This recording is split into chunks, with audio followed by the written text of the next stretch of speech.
Well, have you missed us? Welcome back to At His Pace. Yes, yes, I burped. Here we go.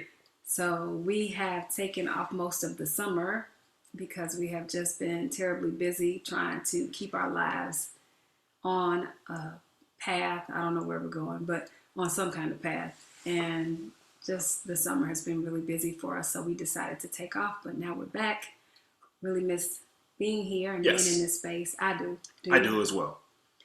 So anyway, we just thought we'd come back and say hey to you and let you know that we love you and that we are still praying that marriages prosper and are strong. So with that being said, today we are going to talk about integrity in life and in marriage in general. So go ahead. No, you didn't say the marriage minutes and all that stuff. What am I supposed to say? It's been that long. All right, fine. We're talking about integrity. What do I do? Welcome to Marriage Minutes with At His Pace. Welcome to Marriage Minutes at His Pace, and today we are going to talk about integrity. Integrity is something that is very important to me. It is a quality that I hope I exude regardless of where I am. We're talking in my class, my professional life, about integrity and how it really just rules and governs everything you do as a professional. And that just has me thinking about everything I do in my relationship and in life in general. Integrity pretty much says that this is my standard and I stay close to or next to my standard like my life depends on it because it does. And I know that there's a saying out there that says the way you do anything is the way that you do everything. And I just am prayerful that as a wife that I want to be the same wife for Mark, whether I am in front of people or whether it is just me and him alone. And I think sometimes that's hard because we want to get in positions where we paint these beautiful pictures about who we are and about what our relationship is. But ultimately, God is just concerned about what you say you're going to do and your ability to execute that. I'll shut up so you can say something. No, you're actually very good. I don't really have much to say, which is unusual. But I would just say God has called me to be who I am, and for me to veer away from that, I think sometimes brings more discord to the relationship. And so just be true to yourself. And knowing that integrity is very important to her, it helps me walk my line. And that can be difficult sometimes. And so I think whatever character or whatever personality that your spouse has, those things that are important to them, how do you line up?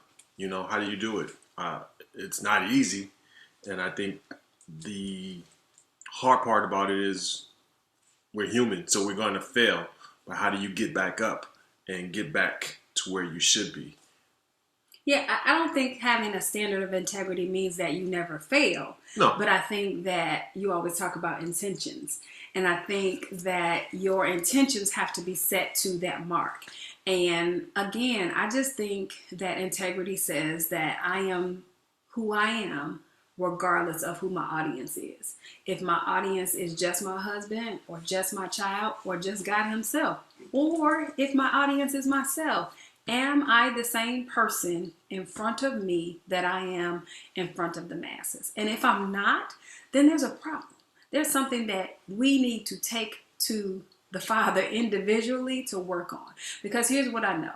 If you're not true and have the value of integrity within your soul, then you can't have it in your marriage.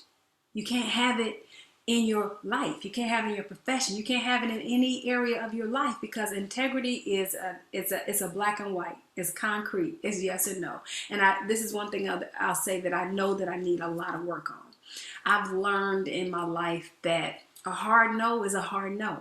And sometimes it doesn't feel good. Sometimes you want the masses and you want to please other people. But what you set in your mind, if that's a hard no, then it's a hard no. And it should be easy. So if I decide that I never plan to cuss my husband out again, then that question or that statement ought to be easy. Because my integrity says that that's what I value, that's what I believe in, and that's what I should do. There it is. You don't have anything else to say? No, this is and that's a good topic because I think there's so many factors that pull at a person's integrity that. Like what? What do you think pulls at a person's integrity? Well, one of the things when you were just speaking, if I'm trying to fit in or if I have a low self-esteem and I'm trying to please people, am I willing to sacrifice some things that relate to my integrity? Am I willing to sacrifice those things so that I could be accepted and so that I could fit in and I can get these people to like me, or I can do this particular thing at my job, where,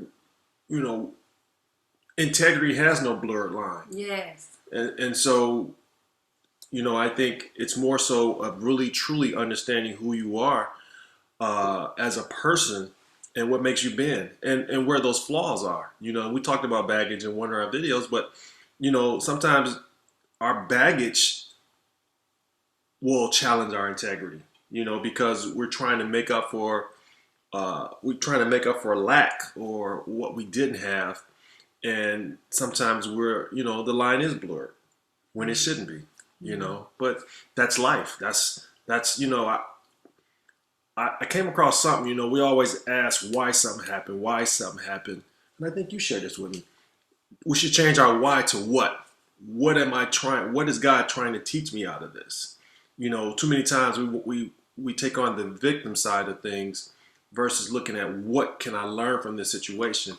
So as those triggers come in regards to your integrity or in regards to those things that you stand firm on, why is it attacking me? Is this a test or is it a challenge for me to go up a level? You have to really be more cognizant and in tune to who you are as a person. And I think, due to the COVID and everything, I think emotionally people are just exhausted, and so people just, you don't have the freedoms that we used to have, or we think we don't have the freedoms, and we just want to do life.